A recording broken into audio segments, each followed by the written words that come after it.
chào các bạn, hôm nay mình sẽ hướng dẫn các bạn cách làm sách điện tử tương tác. Bạn có thể tạo ra các cuốn sách giới thiệu sản phẩm, hình ảnh, báo cáo cho cá nhân hay cơ quan, hoặc là cuốn kỷ yếu, album hình cưới, thiệp mời. Không chỉ là tạo hiệu ứng lật sách từ file PDF có sẵn, mà bạn có thể chèn hình ảnh, âm thanh, đường link mở rộng vào từng phần trong trang sách. Ngoài hiệu ứng sách lật thì bạn cũng có thể tạo các hiệu ứng khác như thẻ học từ vựng flashcard có kèm theo âm thanh. Nếu là giáo viên hay phụ huynh, bạn có thể tạo truyện hay sách dạy học tương tác cho trẻ em như thế này. Sách có kèm hình ảnh, âm thanh và thậm chí nhúng trò chơi câu đố vui vào trong sách. Sách này được tạo với trợ giúp kịch bản và ý tưởng từ ChatGPT, rồi được thiết kế dễ dàng bằng Canva. Cuối video nếu có thời gian mình sẽ minh họa cách thiết kế sách như vậy trong Canva để bạn có thể chuyển đổi thành sách điện tử tương tác trong Heyzin nhé. Có nhiều công cụ tạo sách điện tử phổ biến như sau: Isu, Flipnext, Flipping Book, Flowpaper và Heyzin. Sau khi so sánh về mức giá tiền, hiệu suất, giới hạn tính năng của từng công cụ, thì ở thời điểm hiện tại mình thấy Heyzin là lựa chọn tối ưu nhất với tính năng mạnh mẽ, phong phú, giao diện dễ sử dụng và có lựa chọn gói miễn phí vừa đủ dùng. Giới hạn chủ yếu của gói miễn phí là tạo được 5 flipbook cho mỗi tài khoản, không có giới hạn số trang sách hay lượt xem như các ứng dụng khác. Để tạo một tài khoản Heyzin thì bạn vào trang chủ hay đường link mình để dưới phần mô tả của video. Bạn có thể bắt đầu tải file lên vào đây và tạo sách ngay luôn mà không cần tạo tài khoản. Nhưng như vậy thì sách đã tạo sẽ bị xóa sau một tuần và hạn chế tính năng. Vậy nên hãy bấm Sign Up ở đây để đăng ký tài khoản bằng cách nhập email và mật khẩu, hoặc bấm vào đây để chọn đăng ký trực tiếp bằng Gmail có sẵn. Chờ vài giây, chỉ vậy thôi là bạn đã tạo xong tài khoản. Bây giờ bạn đã có thể bắt đầu tải file muốn tạo sách lật lên đây. Như bạn thấy, các định dạng file bạn có thể tải lên không chỉ là PDF mà còn có thể là file Word hay PowerPoint, nhưng định dạng xử lý nhanh nhất vẫn là PDF. Thả file của bạn vào cửa sổ này. Sau khi đợi file upload lên xong, bạn sẽ được chuyển đến giao diện biên soạn Flipbook. Giờ mình hướng dẫn các bạn lần lượt các tính năng ở cột bên trái này nhé. Title là phần cài đặt thông tin sách, tiêu đề chính, tiêu đề phụ để mô tả và phần giới thiệu về sách. Sau khi bạn nhập thông tin và lưu, nó sẽ hiển thị ở đây. Nếu bạn không muốn hiển thị thì tắt đi. Page Effect là chọn kiểu hiệu ứng lật trang. Hiệu ứng mặc định sẽ luôn là magazine như thế này. Hiện có 8 loại hiệu ứng lật trang khác nhau. Bạn có thể chọn thử từng loại ở đây rồi xem thử hiệu ứng sẽ trông như thế nào. Tùy loại tài liệu mà bạn có thể chọn kiểu hiệu ứng cho phù hợp. Bạn có thể cài đặt thêm có bật hiệu ứng âm thanh khi trang sách lật không, có nhìn thấy góc trang sách khi lật không. Ngoài ra có một số cài đặt khác nữa nhưng theo mình thì cũng không quan trọng lắm. Bạn có thể cần quan tâm ở mục phân phối trang sách. Mặc định sách sẽ mở 1 hay 2 trang tùy chỉnh tự động theo khổ giấy. Bạn cũng có thể chọn luôn mở và nhìn thấy 2 trang cùng lúc, hoặc hiệu ứng mở từng trang một và chỉ nhìn thấy một trang. Background là hình nền lót bên dưới sách. Nó sẽ trông như thế này. Bạn chọn hình có sẵn, gõ từ khóa tìm kiếm hay tải lên hình nền từ máy tính. Color là lớp phủ màu cho nền. Style là chỉnh thêm về kích cỡ, vị trí, độ trong suốt, độ mờ nhòe của lớp nền. Logo là một cài đặt logo hiện ở dưới. Nếu bạn dùng tài khoản miễn phí thì logo này mặc định sẽ là của Heyzin mà bạn không thể thay đổi được. Tiếp theo là mục Control. Mục Show O2 này là điều chỉnh các cụm nút điều khiển bên góc phải này. Mặc định sẽ có các nút như phóng to màn hình hay nút bật mục lục, bật tắt âm thanh. Nếu muốn bạn có thể bật thêm các nút tính năng khác. Hay cân nhắc có muốn bật cho người xem có thể bấm Share, tải xuống hay bấm in sách của bạn hay không. Mục Style là chỉnh hình thức hiển thị của bộ nút điều khiển này theo các bộ màu có sẵn: màu nền, kích thước nút bấm to hay nhỏ và vị trí của bộ nút bấm nằm ở đâu trên trang. Còn mục Navigation là cài đặt hiển thị thêm một số chi tiết như đổi hiển thị nút bấm lật trang ở góc trang giấy bên dưới hay ở cạnh bên tờ giấy. Cách hiển thị phần mục lục của sách nếu sách có được chia nhiều phần nhiều chương. Để tạo mục lục cho sách thì bạn vào mục Table of Content. Trước hết là tạo table mục lục trước. Nếu tài liệu có nhiều phần thì đặt tên các phần đó, rồi chỉ định số trang của phần. Để hiển thị mục lục cho người xem thì ở đây bạn có thể bật hiển thị trang đại diện theo mục lục. Khi bạn bật chế độ này lên thì nó sẽ hiển thị thumbnail của từng phần như thế này ở bên phải. Bật panel để hiển thị danh sách dạng rút gọn chỉ có chữ. Một cách hiển thị khá tiện lợi nữa là khi bạn bật tính năng tab này lên, lúc này ở cạnh trang sách sẽ hiển thị các kiểu bookmark chia phần như thế này. Bạn có thể trở lại đây để đổi màu nền và màu chữ. Như bạn thấy, kiểu hiển thị này rất dễ theo dõi mục lục. Cài đặt bên dưới này là bật tắt cho phép người xem tự đánh dấu, tự tạo bookmark theo ý thích. Đương nhiên chỉ người xem tự đánh dấu và tự nhìn thấy ở giao diện của họ mà thôi. Tiếp theo là mục cài đặt nhạc nền sẽ phát lên tự động khi người xem đang đọc sách. Thư viện âm thanh đang trống nên bạn sẽ kéo thả file nhạc mà bạn có sẵn trên máy tính vào đây để tải lên. Sau đó ở thẻ cài đặt bên cạnh, bạn bấm mũi tên trỏ xuống để xem các file đã tải lên và chọn bài hát muốn dùng làm nhạc nền. Bấm Add.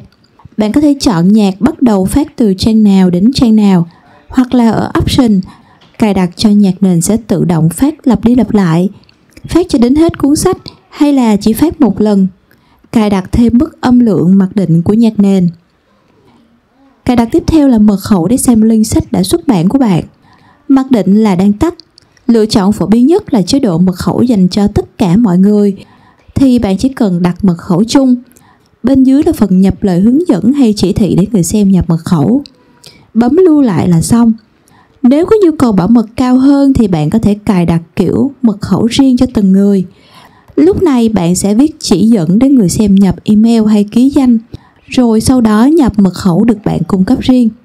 Như vậy thì bạn sẽ phải cài đặt danh sách, các tên ký danh hay email và mật khẩu cho từng người.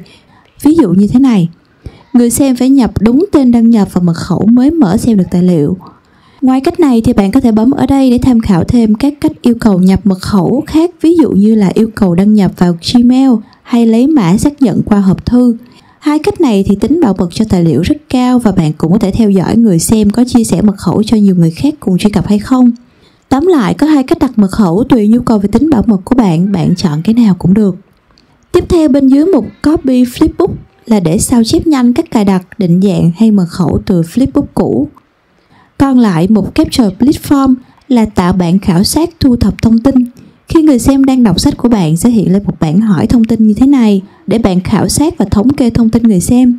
Tính năng này thì chỉ dùng được cho tài khoản trả phí mà thôi.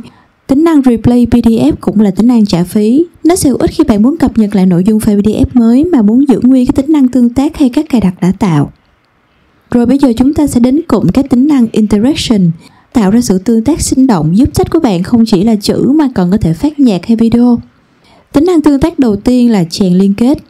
Click vào đó và lúc này bạn đang ở chế độ Editing. Bạn sẽ rê chuột và vẽ vào các vị trí muốn chèn liên kết. Ví dụ ở phần thông tin này mình muốn cho người xem khi click vào trang, ở khu vực này thì sẽ mở liên kết. Liên kết của bạn có thể là chuyển đến một trang khác trong cuốn sách hiện tại. Bạn nhớ bật tính năng highlight này lên nhé. Như vậy thì khi người xem lật đến trang sách này, vùng đó sẽ sáng lên báo hiệu có link để bấm. Nếu không chèn liên kết trong trang sách hiện tại thì bạn có thể chèn liên kết ngoài là đường link bất kỳ. Chỉ cần dán link vào đây. Ví dụ như ở phần giới thiệu chương trình đào tạo này, mình muốn người xem bấm vào đây sẽ mở được đường link Google Drive để tải các file chương trình hay biểu mẫu xuống để xem chẳng hạn. Thì mình sẽ dán link Google Drive vào đây. Bạn nhớ bật chế độ highlight này lên. Bạn cũng nên bật cả tùy chọn mở trên tab mới để đường link khi bấm vào sẽ mở trên một thẻ duyệt web riêng, sẽ thuận tiện cho người xem hơn. Hai lựa chọn nâng cao bên cạnh và cũng ít phổ biến hơn là Zoom, dùng để xác định vùng mà khi người xem bấm vào nó sẽ tự động phóng to ra. Còn Pop-up thì tạo cửa sổ nổi lên cho dạng hình ảnh, video hay là trang web. Ví dụ là trang web, kiểu Pop-up nổi lên sẽ là full màn hình hay là nổi lên trong khu vực mình đã khoanh sẵn. Set Pop-up web, rồi dán đường link web hay định dạng code nhúng web vào đây, rồi Apply. Khi bạn cài đặt như vậy, người xem khi rê chuột đến khu vực này và bấm vào sẽ mở lên ngay giao diện trang web bạn đã chèn. Tính năng tương tác tiếp theo là chèn hình ảnh. Vẽ vùng bạn muốn chèn hình. Bạn có thể tải hình lên từ máy tính rồi chèn vào vị trí mong muốn. Nếu không có hình sẵn thì bạn có thể bấm tìm kiếm và gõ từ khóa. Chọn loại hình ảnh. Để tìm hình trên các thư viện hình ảnh hay xin gợi ý. Theo mình, để tiện lợi nhất thì bạn nên chèn hình ảnh ngay từ lúc biên tập sách luôn. Còn tính năng này hãy dùng khi bạn muốn chèn sticker hay hình động GIF để sách sinh động hơn. Tiếp theo là tính năng tương tác chèn video. Ví dụ với sách điện tử này, khi thiết kế mình đã chừa chỗ trống trên trang để chèn video nên mình sẽ vẽ đánh dấu khung hiển thị video chỗ này. Mặc định sẽ là chèn link YouTube. Bạn cũng có thể chèn các liên kết video khác hoặc là tự upload video lên. Nếu bạn dùng tài khoản miễn phí thì sẽ bị giới hạn dung lượng upload, nên tốt hơn là dùng link có sẵn như YouTube. Dán liên kết vào đây, bấm Close. Video sẽ hiển thị như thế này. Hiện đang ở chế độ Editing nên không xem được. Tắt chế độ Editing để xem video hiển thị như thế nào với người xem. Giờ khi đọc đến trang sách này, chỉ cần bấm Play là có thể xem trực tiếp video luôn. Bật lại chế độ Edit. Bạn có thể chọn video đã gắn, bấm vào chữ video ở trên này để cài đặt thêm một số tùy chỉnh nếu cần ở đây. Ví dụ như highlight vùng có video, tắt tiếng video, tự động chạy video. Bật tắt hiển thị bộ nút điều khiển video. Video đã cài rồi, nếu trong tương lai đường link video bị lỗi không hiển thị được thì bạn có thể xóa hoặc đổi đường link khác. Sau khi điều chỉnh thì hãy luôn nhớ bấm nút Save ở đây để lưu lại thay đổi. Tính năng tương tác tiếp theo là chèn âm thanh. Ví dụ trên trang sách ở khu vực bài thơ này, mình muốn khi bấm vào đây sẽ phát lên giọng đọc bài thơ. Vậy thì mình sẽ vẽ tạo khu vực tương tác âm thanh. Ở cửa sổ cài đặt, bạn chọn link và dán link của file âm thanh đó vào đây. Nếu không được hay không có link thì chọn Uploaded để tự tải file lên. Rồi bạn phải xem đã có sẵn file âm thanh đó trong thư mục thư viện chưa. Nếu chưa thì thả file âm thanh đó vào đây để upload. Sau khi đã có âm thanh trong thư viện rồi thì qua mục Audio Interaction, chọn đúng tên file bạn muốn chèn trong danh sách. Lúc này bạn cần điều chỉnh tùy chọn hiển thị phát âm thanh. Âm thanh sẽ được phát khi người xem bấm vào vùng bạn đã vẽ.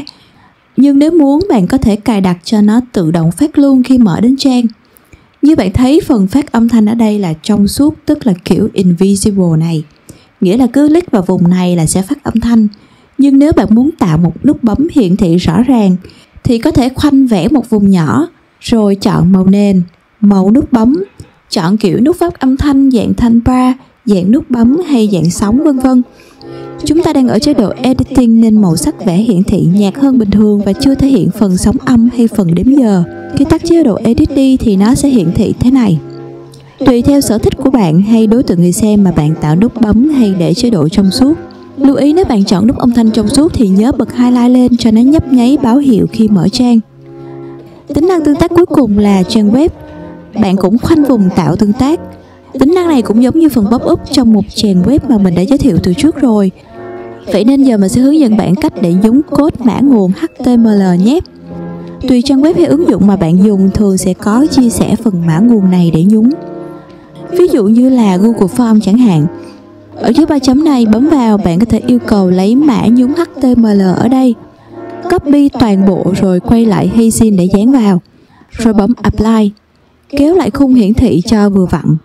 Tắt chế độ Editing để xem thử. Lúc này người xem khi mở đến trang sách này sẽ nhìn thấy luôn giao diện biểu mẫu khảo sát Google Form và có thể điền trực tiếp vào luôn mà không cần mở một link riêng. Ví dụ 2 là trang web tạo trò chơi WordWall. Mình sẽ có video riêng hướng dẫn về trang web này sau nhé. Giờ ví dụ như bạn đã biết sử dụng WordWall và tạo nhanh một trò chơi. Sau khi tạo trò chơi, bạn bấm nút Embed ở đây để vào phần lấy mã. Chắc chắn lựa chọn của bạn là iframe như mặc định. Bạn có thể chọn ngôn ngữ hiển thị và kiểu màu sắc giao diện trò chơi. Khi bấm chọn giao diện rồi thì có thể xem lại trước hiệu ứng nó hiển thị ra sao. Bạn chỉnh hết các thông số rồi thì sau đó bấm Copy toàn bộ mã nguồn. Quay lại Hazin, vẽ vùng muốn gác web, rồi dán vào đây đoạn mã đã copy bên WordWall, rồi bấm Apply. Giờ tắt Editing để xem thử. Như bạn thấy bây giờ trẻ sau khi đọc sách xong đến đây sẽ có thể chơi trò chơi để ôn tập. Nếu bạn làm trò chơi cho trẻ nhỏ tuổi thì lúc tạo game ở WordWall nhớ chèn âm thanh đọc câu hỏi và đáp án luôn nhé. Như vậy vừa rồi là 5 tính năng chèn tương tác của Hazin. Bạn nhớ sau khi thêm hiệu ứng hay cài đặt gì thì nhớ bấm nút lưu ở đây để cập nhật thay đổi nha. Khi đã hoàn thiện xong cuốn sách lực của bạn thì hãy bấm nút Share để lấy đường liên kết gửi cho người khác. Bạn cũng có thể chọn giao diện để gửi qua email, nhúng vào trang web khác, lấy mã QR code của đường link. Nếu bạn chia sẻ lên các mạng xã hội thì đây là giao diện của đường link. Muốn đổi hình bìa đại diện hay chữ mô tả thì bấm đây để đổi hình bìa hay mô tả. Cách tiện nhất để xem sách lật Hazin đó là xem qua đường liên kết. Nhưng nếu như bạn muốn lưu trữ lại sách và xem offline khi không có mạng thì bạn có thể tải sách xuống. Và tất nhiên là phải tải cả phần mềm định dạng sách này xuống luôn và cài trên máy tính thì mới mở xem được. Để quản lý tất cả các sách bạn đã tạo thì vào mục Dashboard, ở đây sẽ lưu tất cả sách đã và đang tạo. Bấm vào sách để chỉnh sửa hoặc thay đổi chế độ xuất bản không công khai hay riêng tư, hoặc xóa bớt các flipbook không dùng đến nữa nếu đạt giới hạn 5 cho tài khoản miễn phí. Như vậy vừa rồi mình đã giới thiệu với các bạn rất chi tiết cách sử dụng tất cả các tính năng của Heyzine để tạo sách lược tương tác. Đến đây video đã dài nên nếu các bạn quan tâm cách thiết kế các sách điện tử kiểu như này bằng ChatGPT và Canva để dùng tạo sách trên Heyzine thì cho mình biết ở comment để mình hẹn lại ở video khác nhé. Xin chào và tạm biệt.